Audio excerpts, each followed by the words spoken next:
What's up, people? It's Coach Coffee. Happy to welcome you back to the 2015-2016 GFL season. A little teaser preview before draft tonight. Now, as you all know, Labor Day weekend has a ton of great traditions. You got your cookouts, you got your people stop wearing white, you got your Justin Bieber drug arrests, and you have your fantasy football drafts. Which, of course, any league that drafts before September, douchebags. Obviously. So, thank you all for not being douchebags.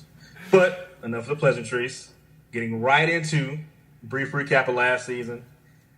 As you all know, I was unfortunately unable to attain my first GFL championship as I lost to Tim.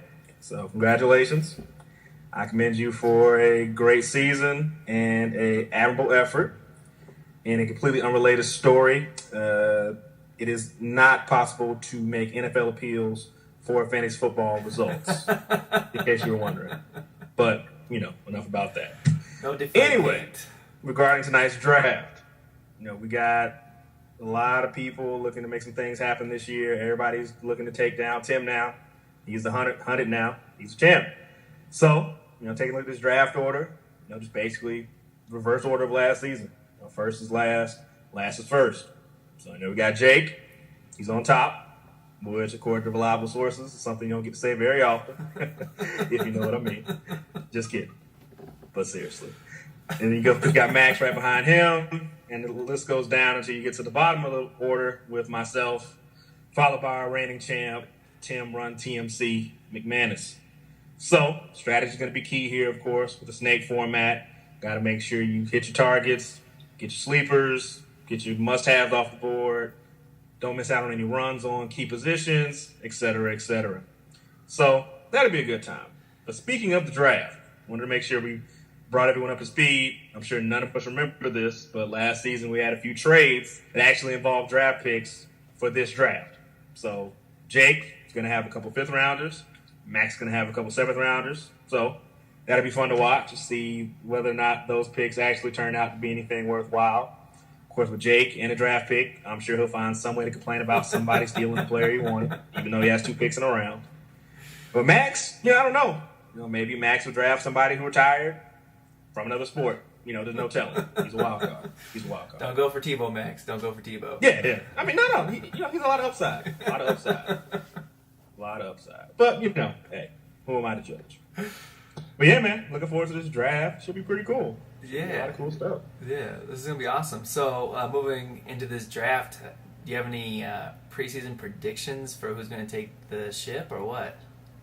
Preseason predictions are always tricky just because with this league, probably the thing that makes it the toughest and the most fun is that there's not a big difference between the good teams and the really good teams. It really just comes down to, pick up here or there on the waiver wire, injury here or there. But typically the top is pretty tough to, figure out. You could probably throw the top 5 teams on a wall, see who sticks as far as order. I focus on the bottom of the league, figuring out who's going to suck and who's always suck, which brings me to Sabah, right? Sabah's consistently just not good at fantasy football. He's good for at least 2-3 weeks of not starting a quarterback or forgetting his kickers on a bye week or running back got busted with a DUI. Like, he's just going to miss out some week on some player. So, I always bank on at least a good shot at a W when you line up against Team Sabizi, which is great. I love him for it. You know? But overall, man, it's always, you can always bank on certain teams always being in the mix. Tim's bringing a strong squad back this year. Chris, a year before that, was a champion, besides the whole AP beating his kids thing. He might have gone back to back. So, I'm sure he'll be in the thick of things when it's all said and done. And, Mike's always consistently in the mix for the playoffs. I think he had a couple bad breaks last year, so he had a couple good breaks this year. We never know. Cobble's probably, if you looked at the numbers, week in, week out, one of the most consistent teams as far as point total, week in, week out, getting the optimal lineups in the mix. So, who's to say? Yeah, I mean, you got to give it to Cobble. She lost a few games, like more than 3 by, less than 10 points. So the margins were pretty short. And kudos to her for, keeping up with the guys in this league. So. Yeah, man. It's pretty admirable. I mean, managing to manage her team in the midst of all this. Yeah, she's a shark shenanigans. though, man. She's a shark. She'll come get you if you're not paying Hey. attention. Got to, man. Got to do it. I mean, if not her, this would be somebody else. All right. The whole Jordy Nelson gate. Hey, got a player go down. Got to pick somebody up. Right. Got to make it happen. Right. Got to take advantage of your keepers. Might want to wait to see how the preseason plays out before you're like, oh shit, I forgot. Hey. If it ain't against the rules, it's in the rules. So, Coach, we're talking about who's in the mix for the championship. I didn't even hear your name. Is that all right? I mean, last year you actually predicted yourself to win every single fantasy game. Well, I don't really keep track of that kind of thing. Fast. Not a huge deal. But, of course, you like to think of yourself as somebody who can break through and, finally get that championship. In the past few years, I've managed to get to the playoffs and win a game here and there. So this year, hopefully have good health on the team.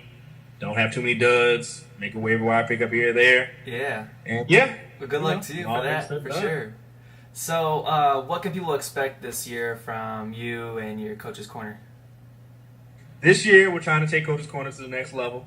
Typically we give you a weekly message board post, giving you a brief blurb about status of the league, key matchups, picks, predictions. This year, we're going to try to give you that, but maybe in a video format. Treader and I collaborating, trying to give you at least, if possible, once a week, brief overview of the league, what's going on, picks to win. We're going to try to expand it too, though. We're going to try to get maybe an interview with another team owner here and there, maybe talk about a key matchup, maybe review a key matchup, just to make sure we're keeping everybody engaged, keeping it fun, keeping it light. That's awesome. That is awesome. All right, Coach, any last words before we get to this draft? Well, I will say I wish you all luck, but that'd be a lie. So I'll just say let's have fun, and I'll see y'all in the draft room. And hopefully, I'll be raising the trophy come New Year's. Take care, guys. Best of luck, Coach Coffee. Thanks for your time. Likewise, Trent. Later.